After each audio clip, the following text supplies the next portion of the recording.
TNT versus Ginebra. This is our match hype. Nothing gets more crucial than this. Bukas, October 30, muling maghaharap ang TNT Tropang Giga at Barangay Ginebra San Miguel para sa korona ng PBA Governors Cup.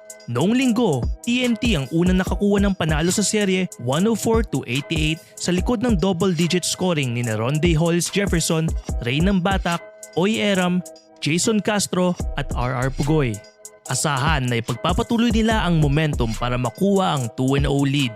Natambakan man noong Game 1, tiyak na hindi basta-basta bibigay ang Barangay Ginebra Gin Kings. Bagamat nakascore ng 23 points ang Ginebra import na si Justin Brownlee, aminado ang import na nahirapan siya sa Game 1. Inamin din ni Coach Tim Cone na hindi sila locked in ng TNT noong linggo, kaya naman gagawa sila ng adjustments para magbago ang kapalaran nila sa Game 2. Ano sa tingin ninyo? Makatayo kaya bukas ang Gin Kings at tumabla? O aarangkada palalo ang Tropang Giga? Let us know in the comments. For more on this match hype, check out onesports.ph.